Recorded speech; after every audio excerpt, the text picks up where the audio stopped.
Hi అండి, నేను మీ Priyanka. Welcome to learning lens channel. ఇవాళ నా పర్సనల్ ఎక్స్పీరియన్స్ ఒకటి మీతో షేర్ చేద్దాం అనుకుంటున్నానండి. అదేంటంటే పిల్లల్ని మనం చిన్నప్పటి నుంచి ప్రెషర్ లేకుండా ఎలా చదివించాలి. యాజ్ ఎ మదర్గా, యాజ్ ఎ టీచర్గా నా ఎక్స్పీరియన్స్ని మీతో షేర్ చేద్దాం అనుకుంటున్నాను. ఫస్ట్ మనం పిల్లల్ని ఎల్కేజీలో జాయిన్ చేసినప్పటి నుంచి కూడా డైలీ మనం మానిటర్ చేసుకుంటూ ఉండాలి. డైలీ టీచర్ ఏదైతే హోంవర్క్ ఇంటికి ఇస్తున్నారో అది డైలీ మనం దగ్గరుండి చేయించుకోవాలి. ఇంకా మనం టీచర్తో డైలీ వీక్లీ వన్స్ అయినా కానీ మనం కాంటాక్ట్లో ఉండాలి. అలా కాంటాక్ట్లో ఉండడం వల్ల పిల్లవాడు బిహేవియర్ ఎలా ఉంది స్కూల్లో, తన టీచర్కి రెస్పాండ్ అవుతున్నాడా లేదా అనే విషయం మనం టీచర్ ద్వారా తెలుసుకోవడం వల్ల మనం ఇంట్లో కూడా బాబుకి చెప్పుకోవచ్చు, ఇలా చేయనానా, ఇలా ఉండునానా అని మనం చెప్పుకోవచ్చు. సో టీచర్తో అనేది మనం కాంటాక్ట్ అనేది మెయింటైన్ చేయాలి through WhatsApp or phone. So weekly once అనేది మనం టీచర్తో మాట్లాడుతూ ఉండాలి. డైలీ మనం హాఫ్ అన్ అవర్ పిల్లల దగ్గరుండి వర్క్ చేయించడం వల్ల వాళ్ళకి ప్రెషర్ లేకుండా ఉంటుంది. సో ఎగ్జామ్స్ టైం ముందు చదివించడం కంటే డైలీ ఒక హాఫ్ అన్ అవర్ అనేది మనం పిల్లల దగ్గరుండి వర్క్ చేయిస్తే వాళ్ళకి ఎగ్జామ్ ముందు ఎటువంటి ప్రెషర్ ఉండదు.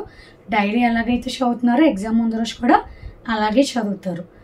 సో ఈ హాఫ్ అన్ అవర్ కాన్సెప్ట్ ఏదైతే ఉందో అది ఇంప్లిమెంట్ చేయడానికి ట్రై చేయండి. ఇలా మనం 3rd క్లాస్ వరకు కూడా పిల్లల్ని ఇలా దగ్గరుండి మనం డైరీ వర్క్ చేయించుకుంటూ వెళ్తూ ఉండాలి. ఆ హ్యాబిచ్యువేట్ అనేది మనం చేయాలి పిల్లలకి. అలా హ్యాబిచ్యువేట్ చేయడం వల్ల వాళ్ళు 4th క్లాస్కి వచ్చేసరికి కూడా దీనికి అలవాటు పడిపోయి ఉంటారు. 4th క్లాస్ నుంచి వాళ్ళంతటా వాళ్ళే వర్క్ చేసుకుంటారు. అప్పుడు మనం జస్ట్ మానిటర్ చేస్తే చాలు. జస్ట్ ఒక క్వశ్చన్ అలా అడగడం, లేదా మ్యాథ్స్లో అయితే ఒక ప్రాబ్లం పెట్టివ్వడం, తెలుగులో ఒక క్వశ్చన్ చూడుకొని రాయమండం, అలా చేయడం వల్ల మనకి వర్క్ లోడ్ కూడా తగ్గుతుంది అనమాట. సో మనకు కూడా ప్రెషర్ ఉండదు. 3rd క్లాస్ వరకు మనం ఎలా అయితే దగ్గరుండి చూసుకున్నామో ఆ వర్క్ లోడ్ ఏదైతే ఉందో అది 4th నుంచి మనకి తగ్గిపోతుంది. అలాగే పిల్లలకు కూడా బేసిక్స్ అనేవి చాలా స్ట్రాంగ్గా ఉంటాయి. ఇన్ కేస్ పేరెంట్ అన్ఎడ్యుకేటెడ్ అయితే మదర్ ఎల్కేజీ యూకేజీ వరకు చెప్పుకోగలుగుతారు. సో తర్వాత నుంచి ఫాదర్ ఎడ్యుకేటెడ్ అయినప్పటికీ కూడా ఎప్పుడు కూడా ఫాదర్ అనేవాళ్ళు పిల్లలతో ఒక రోజు ఉండలేకపోవచ్చు, ఒక రోజు ఉండొచ్చు. సో మదర్ అనేవాళ్ళు మాత్రం ఎప్పుడు కూడా పిల్లవాళ్ళతోనే ఉంటారు. సో మదర్ అనేవాళ్ళు ఎక్కువ కేర్ తీసుకోవాలి, పిల్లల పట్ల ఎక్కువ శ్రద్ధ చూపించాలి.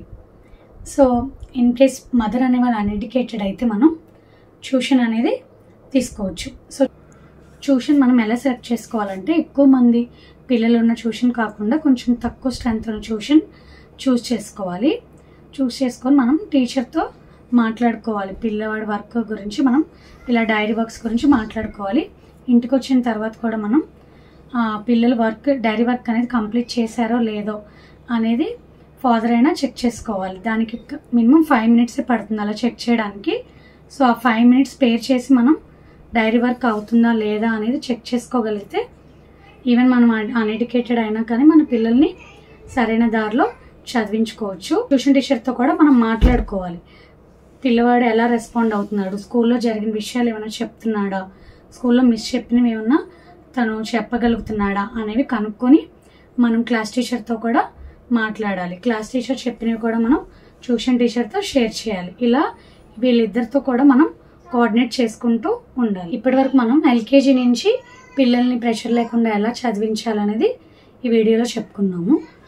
అదే ఎల్కేజీ యూకేజీ 1st 2nd ఇదంతా మనం సరిగ్గా పట్టించుకోలేకపోయామనుకోండి. సపోజ్ ఫర్ ఎగ్జాంపుల్ కోవిడ్ వచ్చినప్పుడు చాలామంది పేరెంట్స్ పిల్లల్ని సరిగ్గా చదివించలేదు అండ్ స్కూల్స్ లేకపోవడం వల్ల కూడా అన్ఎడ్యుకేటెడ్ పేరెంట్స్ పట్టించుకోలేకపోయారు. అప్పుడు వాళ్ళు 3rd క్లాస్కి వచ్చిన తర్వాత కొంతవరకు డల్ అయిపోయారు పిల్లలు.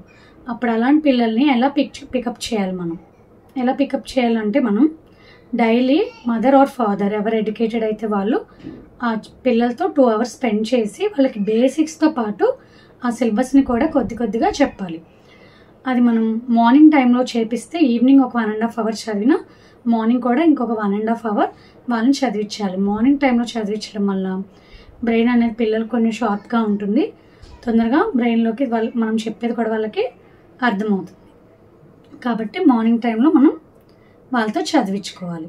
ఇన్ కేస్ పేరెంట్ అన్ఎడ్యుకేటెడ్ అయితే మనం హోమ్ ట్యూషన్ కానీ లేదా తక్కువ మంది స్ట్రెంత్ ఉన్న ట్యూషన్లో కానీ పెట్టుకొని అక్కడ మనం మంచిగా చదివించుకునేటట్టు చూసుకోవాలి.